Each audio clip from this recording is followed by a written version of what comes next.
All right, now let's head on over to second base and talk about another team making a big splash, the New York Mets.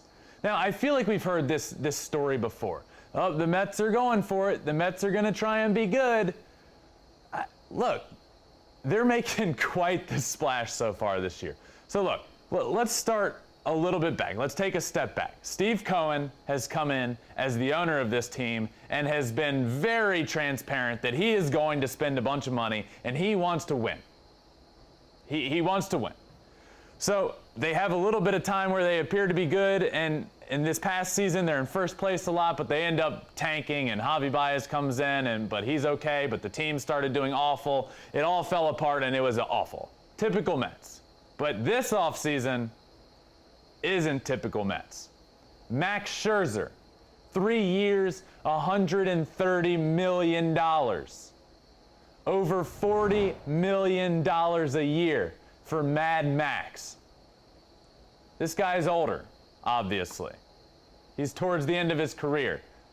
But he has proven that he still has it. And he's also a gamer, an absolute gamer. So this is obviously a huge pickup for them.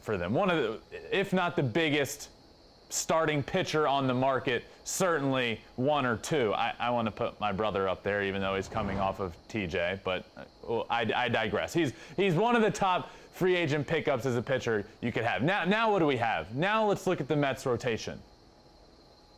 Jacob deGrom and Max Scherzer, 1 and 2? Are you kidding me? So they pay him $130 million over 3 years, and I heard that Steve Cohen actually got on a Zoom call with Max Scherzer and said, look, I want to win. We're going to win. I'm going to do everything that we can do to win. And Scherzer talked about that. He said, look, you don't hear that often from owners these days. You don't hear that. We want to win and I'm willing to do anything and spend any amount of money to win ball games. You don't hear that from owners. Max Scherzer got that from Steve Cohen, who's on Twitter and very transparent about wanting to win, and he decided to sign there. We had all heard, well, he wants to be on the West Coast. He wants to be out there. No. Steve Cohen came in and said, look, I'll give you $130 million for 3 years. Come pitch for us. I mean, absolutely incredible. Look at these stats. I can't get over that Jacob deGrom and Max Scherzer are going to be in the same rotation together. I can't believe it. Since 2018, let's start with Scherzer, who just now signed with the Mets. Let's start with him. Since 2018, 102 starts, 2.74 ERA, 871 strikeouts, and a 156 ERA plus. That's great. That's fantastic. Max Scherzer has been one of the best pitchers, a top 3 pitcher in the game over the last 3 years. You know who's been the best? Jacob deGrom. Jacob deGrom is the best pitcher in baseball. When healthy at this point. It stinks that he hasn't been able to stay healthy over the last couple of years, but when he is pitching, you don't get this often. There's nobody better. When Jacob deGrom is out on the mound, there's not a pitcher in the world that's better. There's just not. Not right now. So since 2018, 91 starts from Jacob deGrom, a 1.94 ERA, 774 strikeouts, and a 205 ERA plus. It's video game-like numbers. He was on pace this past season to have the greatest season for a pitcher of all time. Period. End of story. He unfortunately got hurt, but we all know how good Jacob deGrom is. Now you pair him with Max Scherzer in this rotation, there's not a better 1-2 punch in all of baseball. The New York Mets went out and signed Max Scherzer and immediately got themselves the best 1-2 punch in all of baseball on the mound. Period. End of story. But it didn't stop there. It actually didn't even start there. They started adding a bunch of pieces offensively. Mark Canha, Starling Marte, Eduardo Escobar. Let's start with Starling Marte. He's been brilliant. in a very underrated way, honestly, because with the Marlins, then he goes out to the A's, but now he's going to be in New York on the biggest stage, the Big Apple. This is a big signing for them. This guy steals a bunch of bases. He plays good defense. He's great offensively. This is a great piece to add into your lineup to totally just say, you know what, I'm tired of not being good. I'm tired of blowing it. We need a guy that's not going to be inconsistent. That's what the Mets have been for so long. An inconsistent team. It looks like they could be good, but then they'll have a month where they go like 5-25, and you're like, okay, this is the typical Mets. This guy's not going to do that. Starling Marte is a stud. He's going to get on base. He's going to steal a bunch of bases. He's going to lead the league in stolen bases. That's what this guy can do. So they go out and sign him. And then they get Eduardo Escobar. Switch hitter. Great hitter. He's been out in Arizona for a while with the Diamondbacks. So they actually got a lot of guys, in my opinion. I'm going to name 3 guys, aside from Scherzer. Starling Marte, Eduardo Escobar, and Mark Canha. Every single one of those guys is a really good baseball player and very underrated, coming from smaller markets. Starling Marte, the Marlins and the A's. Eduardo Escobar coming from the Diamondbacks. Mark Canha coming from the A's. Mark Canha signs with the Mets. He's a stud. I really like what this Mets team has done. I really do. I really do. You add Max Scherzer. You add these 3 guys. Eduardo Escobar can play anywhere on the field. He's a switch hitter, and he rakes. The New York Mets are going for it. Steve Cohen has said since he took over this team, I want to win. He's got more money than pretty much anybody in the world. Now he owns a baseball team, and he's been very transparent about willing to spend his money because he wants to win. You see a lot of owners in Major League Baseball that treat this as a business. That's what it is at the end of the day. It's a business.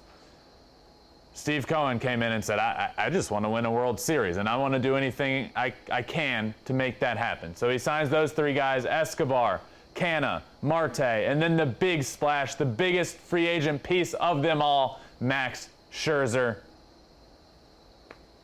I love it. Can they win the NL East now? I don't know. The former World Series champs are going to have something to say about that. I don't know if it's going to happen, but somebody else that has something to say about it. I want to welcome in Doug Williams from SNY to talk a little bit about the Mets. So without further ado, let's talk to Doug Williams. Doug, first off, what the Mets have been doing so far in free agency is incredible. It's been exciting to watch. It's been awesome. Talk a little bit about the pulse of Mets fans right now. How excited are they? I mean, the Max Scherzer signing puts them on the map like I don't know any other signing ever has. I mean, it feels like there's legitimacy right now in this franchise with the new ownership, with Steve Cohen and his $14 billion net worth finally paying off for Mets fans. And look, like we're an offseason removed from Francisco Lindor signing for $340 million. So it's not like he hadn't spent yet. But this felt like you wanted the guy, you got the guy. They have the ability now to be the biggest spenders in the league. And I think that's so refreshing for Mets fans. And like, they just took care of business. I mean, Starling Marte and they had needs. They went and fixed them and filled them. And I think that's pretty awesome for Mets fans who've been waiting so long, watching the Yankees do whatever they wanted to do, be the big spenders across the league, across town. And now for them to be in that position, Mets fans are pumped, man. Yeah, it doesn't seem like, especially with the Mets, it seems like, oh, this is the player we want, and then they never get it, and they never get him, and then they end up getting like a, half as good as that player would ever be. But look, I want to talk about Scherzer. 3 years, $130 million, a bunch of money. Nobody thought he was going to the East Coast. Nobody thought he was going to the Mets. It always, from everything I had heard and everybody else heard, he wants to be on the West Coast, and then that changed. He signs with the Mets. So what I want to ask you about, and I don't know if you know any more about this than I do, but I've heard a lot about the Zoom call Probably not. with Steve Cohen. That Zoom call, I've heard a lot about it. How much of a factor do you think that was in Max becoming a New York Met? I think Steve Cohen's a huge factor. And look, you could be cynical about it and say, yeah, he's a huge factor. With that, checkbook, he is always going to be a huge factor. But here's what I would say. I feel like I'm a little bit addicted to New York City. I love New York City. It's where I call home. But I'm shocked that anyone would choose playing in New York over other markets sometimes. Like, I mean, I cover sports here. I know what it's like to deal with the media here. And if I were a professional athlete looking at a beach house in La Jolla or something, I'd probably choose a market with a little bit less pressure. That's just me. If the money's the same, I choose somewhere where I can, whether I win or lose, I'm not going to be necessarily crucified if I lose. And as long as the effort's there, the fan base is going to be okay with it. And I think New Yorkers have that sense in them. They're like, wow, well, he's going to have to really take a risk to come to New York, right? Like, it's not easy to play here. We're not easy as a fan base. We're passionate. And so for Max Scherzer to choose to come here after a year where the Mets clubhouse was so against the media and at times against their own fan base, I think shows a switch here, especially in that clubhouse. And I think we're going to have a very different looking Mets team next year than we did this year. And I think Steve Cohen's a huge part of that. He wanted to change the face of the franchise. He wanted to defy the odds, bring a superstar player to New York. And look, I'm sure you agree with this, Ben. I mean, obviously, no starting pitcher signing is risk-free. I mean, I can't, like, right. Max Scherzer's last contract with the Nationals is probably the best contract he'll ever sign and the best team-friendly contract, even though it was long and expensive. He's 37 years old. He's had some injuries. He finished last season with dead arm. It's not risk-free, but it's almost about what it means, the fact that he was talked into this maybe by the owner, that makes this even bigger than just a player signing a contract. Absolutely. And you're right. It's not, no signing like this, no signing is ever risk-free. And obviously he's older. But look, I totally agree with what you just said. It's exciting. It's about more than just signing that player. It's about having this owner that comes in and says he's going to take over the world and wants the Mets to win, and then making a signing that everybody wants. It's pretty cool to see from an outsider's perspective. And then, not only the Scherzer signing, you have Marte, you have Canha, you have Escobar. Do you think, because one, we've never seen an owner like Steve Cohen. The age of social media, we haven't ever seen an owner that gets on it and is very outspoken with the fans about his team and all that stuff. And sometimes I've loved it, and there's been times where I've hated it. But I do think the transparency behind it all is pretty cool. Do you think it kind of lit a fire under his butt when Steven Matz decided to sign elsewhere and he went public and was like, well, we thought we were going to get him. How dare he? Like, that was pretty messed up. And then the next few days was just like a fire. Like, he just fired off checks to people and had them all coming. Do you think that lit a fire under him? I mean, Mets fans have never been so grateful for Steven Matz. I mean, nothing against Steven Matz. He had a solid beginning to his career in a Met uniform. But who would have thought that it would be Steven Matz and his agent that would light the fire? I mean, I'm drawing the same conclusion that you are, Ben. Like, that happens. Steve Cohen gets angry. He gets so angry that he tweets, which we all know just as human beings is not a good idea. He throws it out there in the universe. And instead of just being angry about it and being upset, he goes out there and not only signs 4 good players, but 4 guys whose reputations as clubhouse guys precede them in a way that is so important specifically for the team that Cohen is trying to build, which is in many ways the opposite of last year, to be totally honest. I mean, there was a fundamental problem within that group that was like, it's us against the world. Everyone else is negative about us. Everyone else is negative about the way we're playing. We're going to be optimistic, and everyone else is the enemy, right? And it turned out that their play was lackluster. They didn't make the playoffs. There was no reason to be optimistic all along. And the fan base just didn't get it. And now, after Steven Matz snubs the Mets or whatever it was that he did and signs with the St. Louis Cardinals, it sets off their owner, Steve Cohen. It feels so Steinbrennerian, if that's not a word. I can guarantee you it's not, but you know what I mean. That something so small would set him off. And when you're a fan of a team with that type of owner, you just sit back and, like, you have a good time.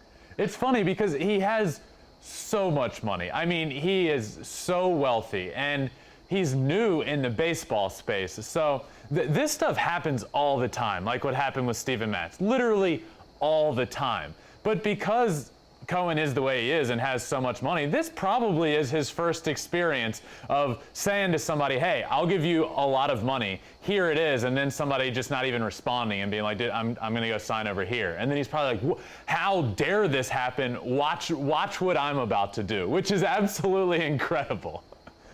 But aren't you surprised, Ben? Like, if you were worth as much money as Steve Cohen is, I'm just guessing you're not. I'm not. Wouldn't you have thicker skin? Don't you? Like, I'm shocked sometimes that he tweets the things he tweets and gets upset about the way fans are reacting to certain things or the way writers are writing certain things. If I were worth 14 billion, I think I would see past those things, and I'm fascinated that he's kind of just like us. He's just worth more. He gets rattled by the exact same things that human beings do, even though he's worth more than I could ever imagine. Oh, that's great. All right, Doug, I'm going to put you on the spot. Do these moves make the New York Mets the best team in the city of New York? Yes, I think so. I mean, there's no way. Keep in mind the timing of when Ben is asking me this question, people. Okay, the Yankees' only offseason signing was a lefty reliever, Joely Rodriguez, for $2 million.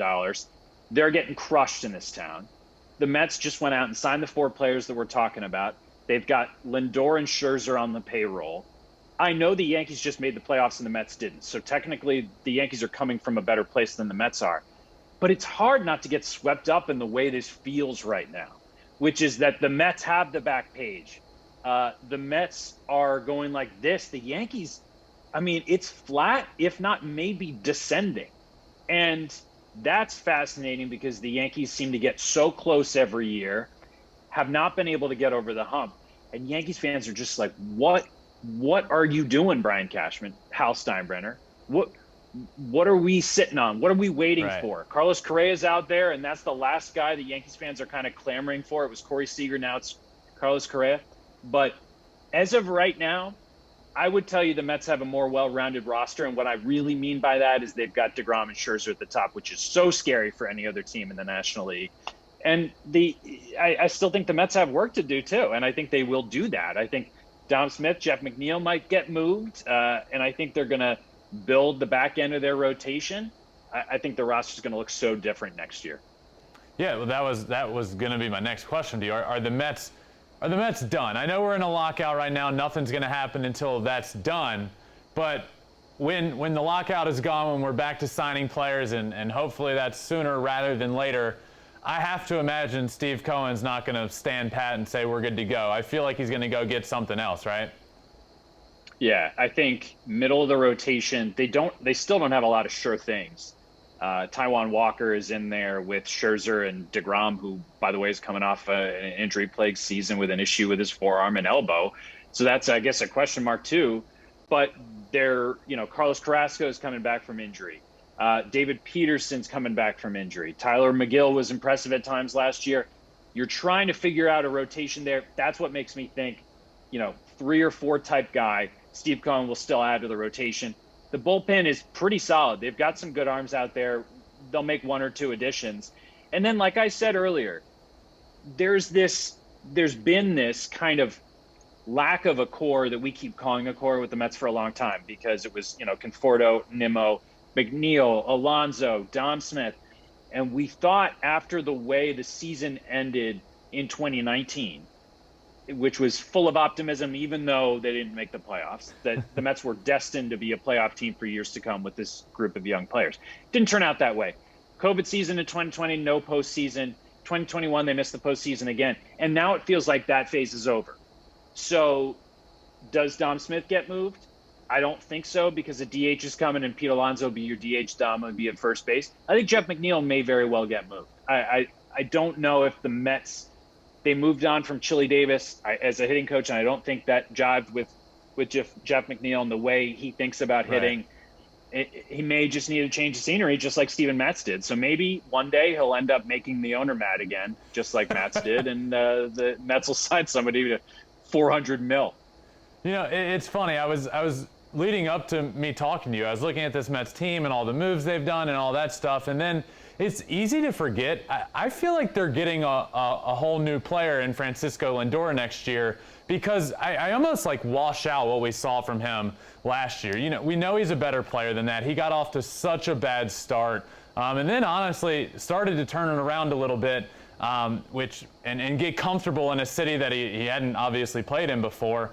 I feel like he's going to be the Francisco Lindor that we all remember, and it's almost like people just forget, oh yeah, Francisco Lindor is on that team, and he's pretty good too. So I'm excited to watch him. Do you think we get a bounce back from him? Yeah, it was funny. I said that earlier. I was like, well, this team already has Lindor. And I realized as I was saying it, you know, a lot of Mets fans still don't see that as a good thing, even though he's making all this money, even though he had all this success in Cleveland. I think you will get a bounce back. I think it was really hard on him in year one. Yeah. I think he would tell you, and has been honest about it. There were issues. There were issues with the fan base. There was an altercation with Jeff McNeil in the tunnel that, you know, he ended up saying was a rat or a raccoon conversation, and that Yeah. exploded because Mets fans and Twitter and reporters and everything, it just turned into something that it really didn't need to be. And I think that kind of spiraled until second half. Numbers improved. Javi Baez became a Met, and that's a big part of the reason Mets fans wanted to bring him back, was because when Baez became a Met, it helped Lindor, who's his best friend. And Baez obviously not staying, going to Detroit. So we'll see. I mean, Mets fans were crediting his August and September. They were crediting it to Baez and not Lindor. And I think, you know, that might not be fair. I think Lindor figured some things out, got comfortable. And look, if any of us got that type of payday, it comes with pressure. It comes with an adjustment in life. You're going to a new place, new team, new hitting coach, new manager. And it's not a guarantee in life that every year is going to be the same. I think the real guy he'll show up. Yeah, I agree. I think, like you said, it's not a guarantee.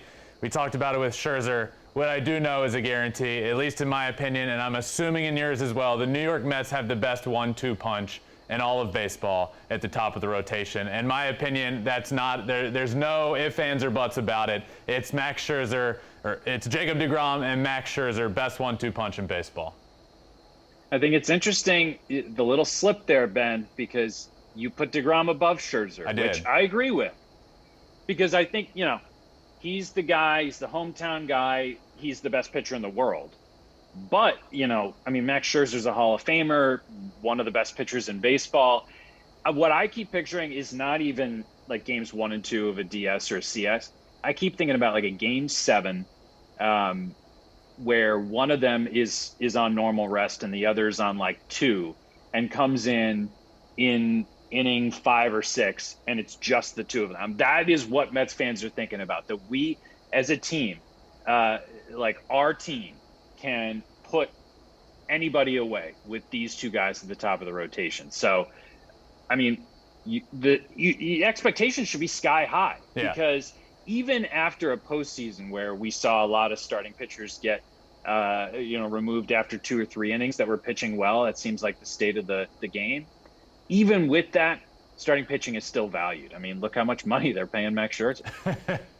Oh, man. Oh, I'm excited to watch. I'm really excited to watch him. I'm not even, I'm just a fan of the game. And naturally, I'm excited to watch the Mets this year. What Steve Cohen has done there, whether you like his presence on Twitter or not, is absolutely incredible. So, Doug, thank you so much for joining me, man. I really appreciate it. Thanks for talking some Mets with me, and come back on anytime. Ben, of course, man. Big fan of the pod. Keep doing what you're doing. Thanks for having me. Thanks, buddy. See ya. Thanks for watching. If you love Flippin Bats, swinging 3-0, or just talking ball, join us. Call us at 213-537-9339 with your questions. We have a weekly guest, and we have a lot of fun, so hit that subscribe button.